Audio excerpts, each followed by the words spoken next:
Just when the party planner became the unexpected bride.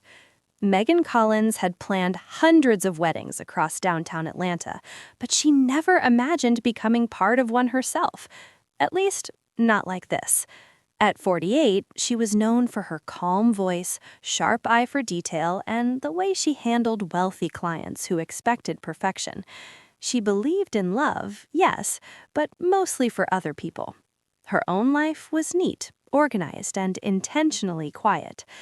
That evening, Megan stood inside a modern rooftop venue overlooking the city skyline, reviewing a seating chart for the Henderson wedding. The groom was a successful real estate investor. The bride came from an old money family. Everything about the event screamed luxury, stability, and careful planning, exactly the kind of work that paid well and kept Megan's business thriving. "Miss Collins," a young assistant whispered, approaching her carefully. "The groom wants to see you, privately." Megan frowned. That was unusual. She found him near the glass railing, phone in hand, jaw tight. "There's been a situation," he said. "The bride isn't coming." Megan laughed softly, assuming it was a joke. Then she saw his face. "What do you mean she isn't coming?" she asked. He swallowed. "She left, and in 2 hours I'm supposed to be married." Megan had no idea that this moment, this impossible request, was about to pull her into a story that would change her life forever. The ceremony was flawless. Guests smiled, cameras flashed, and no one suspected anything unusual. Megan walked down the aisle steady and composed, doing what she had always done best, making things look perfect. But inside, her heart was racing. Daniel stood waiting, calm on the surface, unreadable beneath it. When their eyes met, something unexpected passed between them. Not love, not fear, but recognition. Two adults who understood compromise, pressure, and survival. "I do," Megan said clearly, surprising herself with how real it sounded.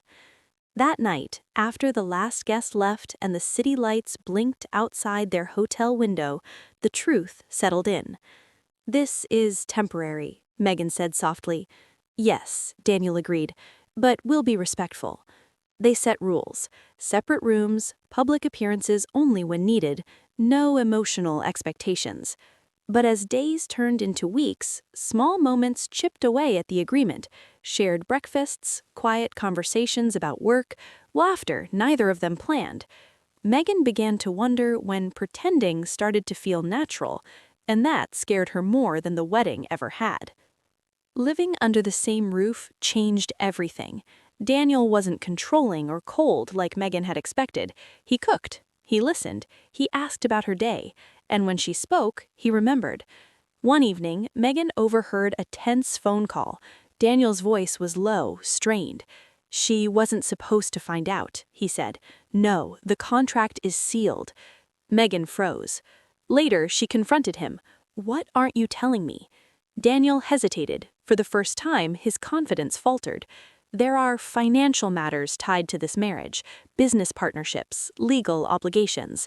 Megan felt the sting of truth. So this was about money. He said, "At first, but not anymore." She wanted to believe him, but old instincts warned her she had stepped into something bigger than a ceremony. That night, Megan lay awake, realizing she had become part of a world built on appearances, contracts, and quiet power, and she didn't yet know where she truly fit. The truth came unexpectedly from Daniel's sister, Rebecca, during a private lunch downtown. "You deserve to know," Rebecca said gently. "Daniel didn't just lose a bride, he lost control." Megan listened as the full story unfolded. The marriage was tied to a massive real estate merger. Without it, Daniel risked losing everything he'd built, including the affordable housing projects he quietly funded. "He didn't marry for profit," Rebecca said. "He married to protect people." That shifted something in Megan. That night, Megan confronted Daniel again. "Why didn't you tell me the whole truth?" He said, "I didn't want to trap you with guilt. I wanted you to choose freely." Megan realized then that this wasn't manipulation, it was fear. And beneath Daniel's polished exterior was a man desperate not to fail the people depending on him. For the first time, the marriage felt less like an arrangement and more like a partnership. Months passed, appearances turned into shared values, business dinners turned into genuine support, and somewhere along the way, Megan stopped counting days. One evening, Daniel said quietly, "You don't have to stay, the contracts are nearly settled." Megan looked at him, really looked at him, the man who respected her independence, who never tried to control her, who gave her space and slowly, trust. "This isn't about contracts anymore," she said. Daniel swallowed. "Then what is it about?" She smiled softly. "Choice." Megan realized she had spent her life planning other people's futures while avoiding her own. Now she stood inside one she didn't plan and didn't want to escape. She reached for his hand. "Let's stop pretending." Daniel nodded, emotion clear in his eyes. For the first time, the marriage became real, not because it had to be, but because they both wanted it to be. A year later, Megan stood on another rooftop, this time without a clipboard, without pressure, just city lights, soft music, and people who truly knew their story. This time, there were no contracts waiting in the shadows. Daniel took her hands. "I never planned to fall in love," he said, "but you changed everything." Megan smiled, emotions steady but deep. "I didn't plan to be a bride, I planned to stay safe." They exchanged vows quietly, honestly, freely. The woman who once hid behind perfection had chosen uncertainty. The man who once relied on appearances had chosen truth.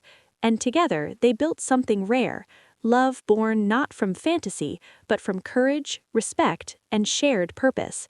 Megan realized then that becoming the unexpected bride hadn't been a mistake. It had been the moment she finally stepped into her own life.